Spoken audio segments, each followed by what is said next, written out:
Hello mga kabusing! Welcome back to my vlog.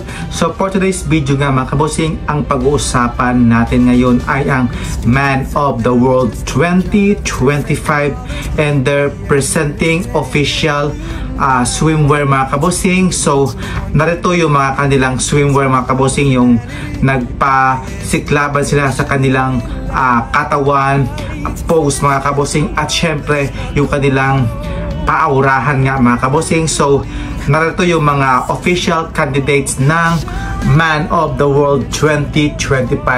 Let's begin with Czech Republic nga mga kabusing. So dito yung sa kanyang posing, ang ganda, very nice ng kanyang galawan dito.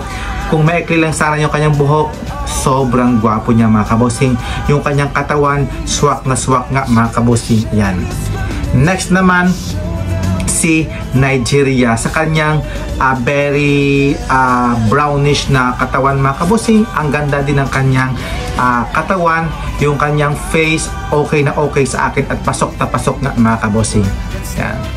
Next naman si Mexico. Yan, si Mexico, grabe ang ganda ng build, yung kanyang legs ganda-ganda mga kabusing, yung kanyang body sobra talagang gwapo niya mga kabusing. Napaka-captivating ng kanyang posing dito mga kabusing, kaya sure ako mga kabusing na magkakaroon to ng place sa finals. Next naman si Philippines. So si Philippines nga mga kabusing, sakto lang yung kanyang katawan, hindi masyadong captivating yung kanyang posing, kulang na kulang pa talaga mga kabusing. So we will hope na makapenetrate siya sa semi-finalist. So si Philippines yan. Next naman si Mr. Man of the World Spain.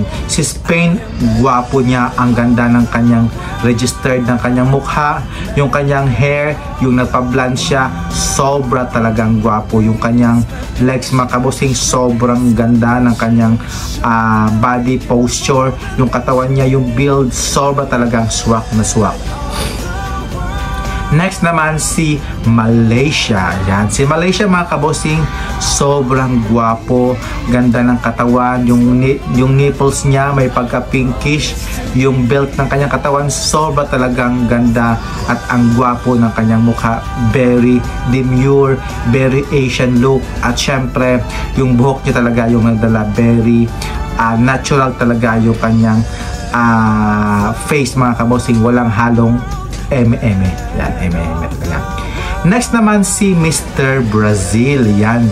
Si Mr. Brazil mga kabosing, sobrang gwapo, ganda ng hair, yung may pagka-curly, yung kanyang posing dito, something awkward pero nadala niya ng maayos mga kabosing.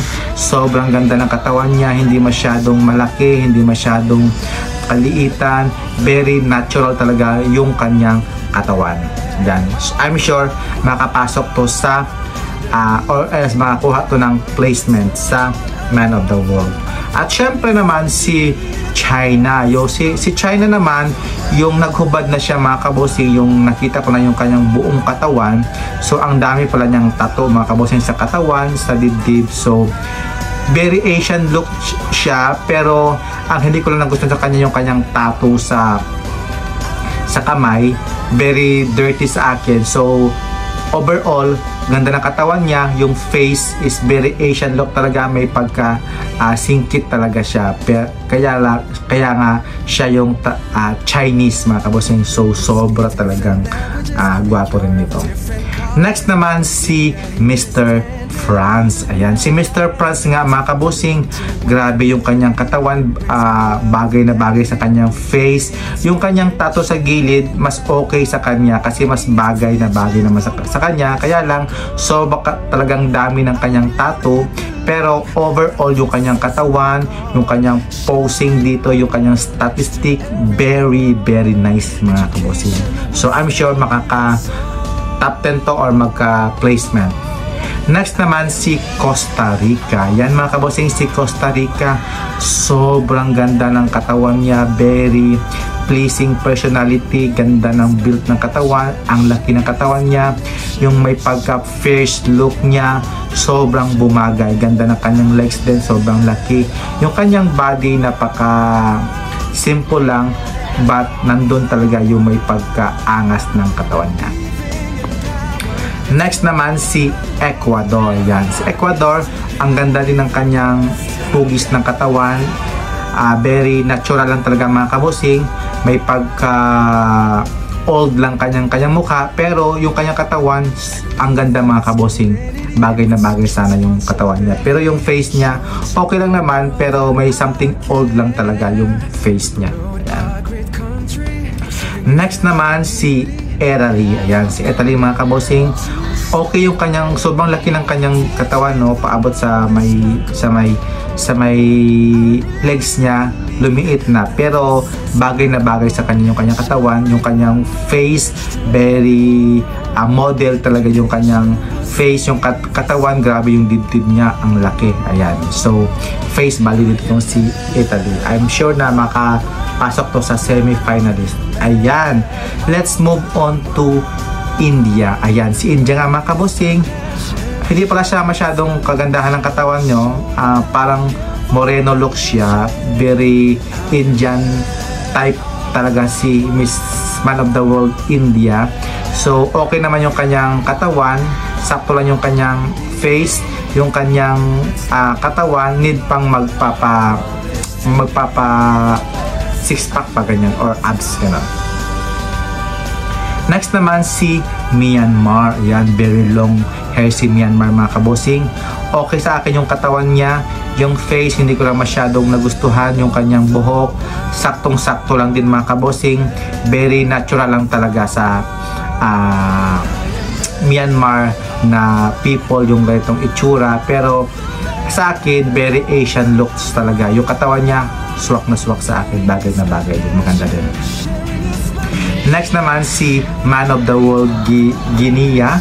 So yung katawan pala na hindi masyadong okay sa akin, yung face okay na okay sa akin, pero yung body hindi ko masyadong bet yung kanyang katawan, but yung face niya okay na okay sa akin mga kabosing. So let's see sa finals at syempre sa another activities pa kung makakapenetrate siya sa ibang activities. Next naman si Vietnam. Yan, si Vietnam mga kabosing, grabe yung katawan niya. Grabe talaga yung mga pinapadalang ng taga Vietnam, no, para sa Man of the World. Yung katawan niya, grabe, pinaghandaan talaga yung katawan niya, yung build ng katawan, yung body, yung face, very Asian look talaga, very Taiwanese look talaga, Vietnam looks talaga mga kabosing. Swak na swak yung kanyang katawan, very glamour, yung grabe yung build niya talaga, sobrang ganda. I'm sure makakapasok to sa semi-finalist. Let's see na lang sa finals mga kabosing. I'm sure makakapasok dito. Next naman si Thailand. Wow, grabe si Thailand, no? Ganda talaga ng kanyang mata, very captivating yung mata niya. Yung katawan niya sakto lang talaga mga kabosing, pero yung pagka manly niya talaga, yung kanyang sa mukha pa lang mapapatingin ka sa kanya. Yung body niya, gandang-ganda ako sa body niya, very simple lang yung build ng kanyang katawan, yung kanyang legs, swak na swak sa akin, very Man of the World talaga mga kabosing si Thailand, si Man of the World Thailand. Sana ngayong taong ito makaka-place talaga yung Thailand, makaka-top 5 mga kabosing. I'm sure kayang-kaya yan ni Mr. Thailand. Next naman si Puerto Rico. Yan, si Puerto Rico mga kabosing, sakto lang yung kanyang galawan dito, very normal lang yung kanyang katawan, pero yung dibdib niya maganda, may form, yung bagay na bagay sa kanya, yung face niya okay lang sa akin. I'm sure makakatanito sa ending. Next naman si Palestine. Ayan, first time ko nagkaroon ng Palestine dito na sa Man of the World, no. I don't know for the previews kung meron talaga. So okay naman yung kanyang face, gwapo niya, yung kanyang body tinatago niya talaga mga kabosing. Siguro may mga something fats pa siya, kaya lang hindi ko talaga bet yung kanyang katawan pa, need pa nang i-improve at more on gym pa mga kabosing para magkaroon ng magandang hubog ng katawan si Palestine. Pero yung face, gwapong-gwapo. Next naman, from Taiwan. Ayan, si Taiwan, grabe rin yung kanyang katawan. Batak na batak talaga, no? Feel ko talaga hindi siya masyadong katangkaran, but feel ko lang. Pero yung face, okay na okay sa akin. Yung kanyang pose, okay naman. Yung build talaga ng katawan, bumagay sa kanya. Yung sa height niya, very approve sa akin yung kanyang galawan. Next naman, si Singapore. Ayan, si Singapore, maganda yung kanyang katawan. Maganda dito yung kanyang sa gilid. Okay na okay yung katawan niya. Pero nung last presentation nito, yung yesterday, hindi ako na-amaze sa kanya. Parang may something feminine siya, yung sa the way she moves, the way he walk, ganun mga kabossing. But yung katawan niya, okay na okay sa akin. Yan. Next naman, si Venezuela. Yan, si Venezuela, no, grabe talaga yung pinapadala ng mga Venezuela kasi former man of the world, ngayon ay from Venezuela. So ngayon, binigyan tayo ng yung brosko talaga.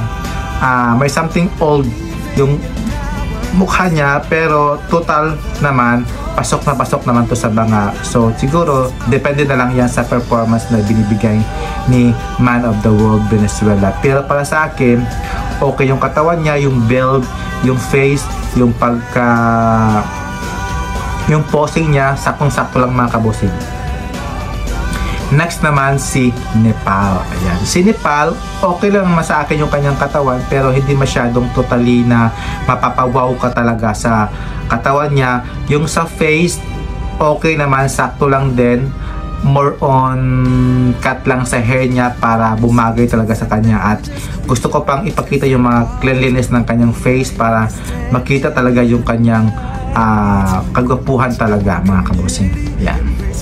Next tayo kay Ghana. Yan, si Ghana, yung katawan niya kasi 'di ba pag sa Ghana, so brown siya, itim, ganon. Pero dito naman, okay lang naman sa akin kasi hindi mo talaga ma-appreciate yung mga negro, yung mga kulay.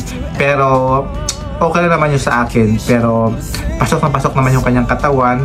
Maganda rin sana yung kanyang face. Kung may something hindi siya masyadong fresh kasi pag mag-fair siya, parang hindi siya masyadong attractive talaga. May something smile naman sana, pero yung nagdala niya talaga yung kanyang katawan dito mga kabosing na something okay naman. Ayan, pasok din naman. Next naman, si Iran. Ayan, si Iran, sakto lang din sa akin yung kanyang yung katawan niya, parang hindi masyadong build. So need pa niya talagang mag-gym talaga ng 5 months ganon para ma-enhance talaga yung katawan niya, yung mga taba-taba niya, kailangan niya talagang i-enhance. Yung face, saktong-sakto, very normal lang talaga na nakita natin sa mga daan-daan ganon. Yan. Next naman, si Korea. Ayan, si Korea mga kabosing, grabe rin yung kanyang katawan, no? Super sexy niya, may hugis talaga yung dibdib niya, sobrang laki, no? Pagdating dito sa may katawan, pababa na sa may hips, lumiit na, pero grabe. Face value dito yung si Korea, no? Basta taga Korea talaga, pasok din sa mga diehard talaga yung mga Pilipino sa Korea. Ayan, Man of the World Korea. So ganda ng katawan niya. Next naman, si Panama. Yon, si Panama mga kabosino, grabe talaga yung face niya, yung katawan niya, simple lang talaga. May ibubog lang talaga yung si Panama. Welcome sa face card talaga itong si Panama. Yung lips niya, yung face, yung kanya dito, ganda ng kanyang dito, ni Panama. Yung katawan niya, yung walk, yung pose niya, okay na okay sa akin mga kabosing. Ayan.